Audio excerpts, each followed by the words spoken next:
నిజం చెప్పేది నువ్వు ఒప్పుకున్నావు కదా ఆల్రెడీ. అది మంచిది. రైట్, అరుణ గారు చెప్పండి.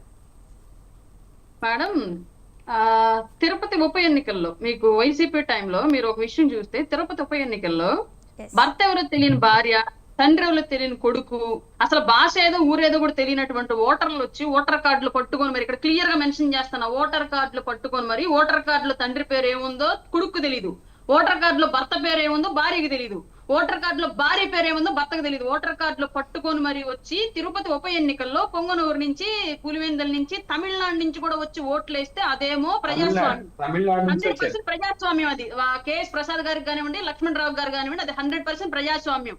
కుప్పంలో ఈ రన్నింగ్ కామెంటరీ వద్దు, రన్నింగ్ కామెంటరీ వద్దు, ఆపాలి, రాసుకోవాలి, రాసుకొని తర్వాత మాట్లాడండి. కుప్పంలో వైనాడు కుప్పం అని చెప్పేసి కుప్పంలో మున్సిపల్ ఎలక్షన్ లో చేసిందంతా దారుణం. అక్కడ వేసిందేమో ముగ్గు మీద పువ్వులు పెడితే పూజ, ఇక్కడ నిన్న ముగ్గు మీద పువ్వులు పెడితే శాతపడి, అది విశ్లేశ్వర గారికి శాతపడే, లక్ష్మణరావు గారికి శాతపడి, అది కుప్పంలో జరిగిందేమో పూజ, నిన్న పులివెందులో జరిగిన శాతపడి కింద కనిపిస్తుంది. మరి అదేం ప్రజాస్వామ్యం, ఇదేం ప్రజాస్వామ్యం కాదు, మాకు అర్థం కాని విషయం. అలాగే ఎమ్మెల్సీ ఎలక్షన్ లో 7వ తరగతి కూడా పాస్ కాని వాళ్ళు పట్టభద్రుల ఓటును తీసుకొని వచ్చి, పైగా స్థానికులు కాదు ఎక్కడి నుంచో వచ్చారు, ఏ ఊరు నీదంటే సమాధానం లేదు వాళ్ళ దగ్గర, అట్లాంటి వాళ్ళు పట్టభద్రుల ఓట్లు వేసింటే అది ప్రజాస్వామ్యం. నిన్న మాత్రం ఎవరో కనిపించారంట వీళ్ళకి, జమ్మలబడుగు నుంచి వచ్చిన అది ప్రజాస్వామ్యం కాదు.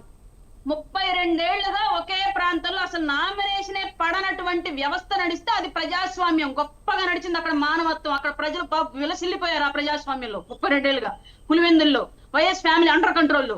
నిన్న మాత్రం వైసీపీ వాళ్ళు నామినేషన్లు వేశారు, ఎలక్షన్ లో నిలబడ్డారు, ప్రెస్ ముందుకు వచ్చి తొడలు కొట్టారు. అతను ఎవరు ఇంకా ప్రెస్ మీట్ పెట్టి నేనే జెడ్పీటీసీ ఏమి రెడ్డో ఏదో రెడ్ అని చెప్పేసి నిన్న కూడా ప్రెస్ మీట్ పెట్టి మాట్లాడాడు. ఇంత మాట్లాడినిచ్చి ఇంత ప్రజాస్వామ్యం అక్కడ రన్ అయితే మాత్రం అక్కడ మాత్రం నియంతృత్వ పోగొట్టి ప్రజాస్వామ్యంలో ప్రజలు లేరంటే ప్రజలు కనిపించలేదంట. అసలు నామినేషన్లే పడనటువంటి 32 ఏళ్ల ప్రజాస్వామ్యం మాత్రం వీళ్ళకి విలసిల్లిపోయింది ప్రజలతోటి. నిన్న నామినేషన్లు పడి ఎలక్షన్ లో పోటీ చేస్తే మాత్రం ప్రజాస్వామ్యం కనిపించరా. అలాగే వైసీపీ టైంలో స్థానిక సంస్థల ఎలక్షన్స్ లో ఎవరైనా పొరపాటున కూటమి తరపు నుంచి అభ్యర్థులు నామినేషన్లు వేస్తే టీడీపీ చాలా వరకు వెనకడుగు వేసింది. బట్ వైసీపీ జనసేన వాళ్ళం ఎక్కువ వేసాం నామినేషన్లు, ఎవరో ఒకరితో ఏపించాం ప్రతి విలేజ్ లో. అక్కడ ప్రతి విలేజ్ లో పోలీసులు వెళ్లి స్టేషన్లకు పిలిపించి భయపెట్టి మరి వాపస్ తీపిస్తే అది ప్రజాస్వామ్యం.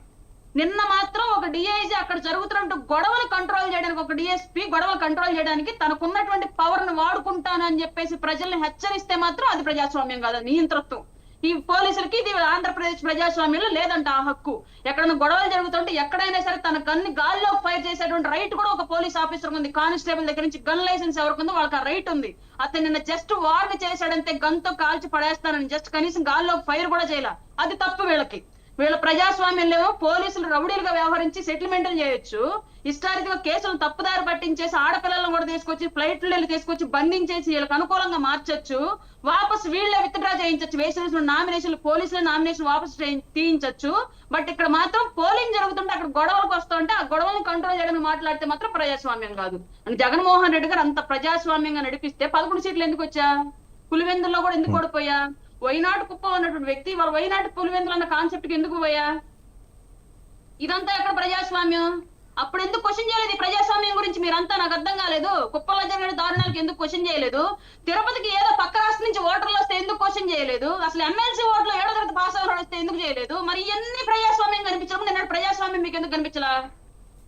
రైట్, ప్రసాద్ గారు. అంటే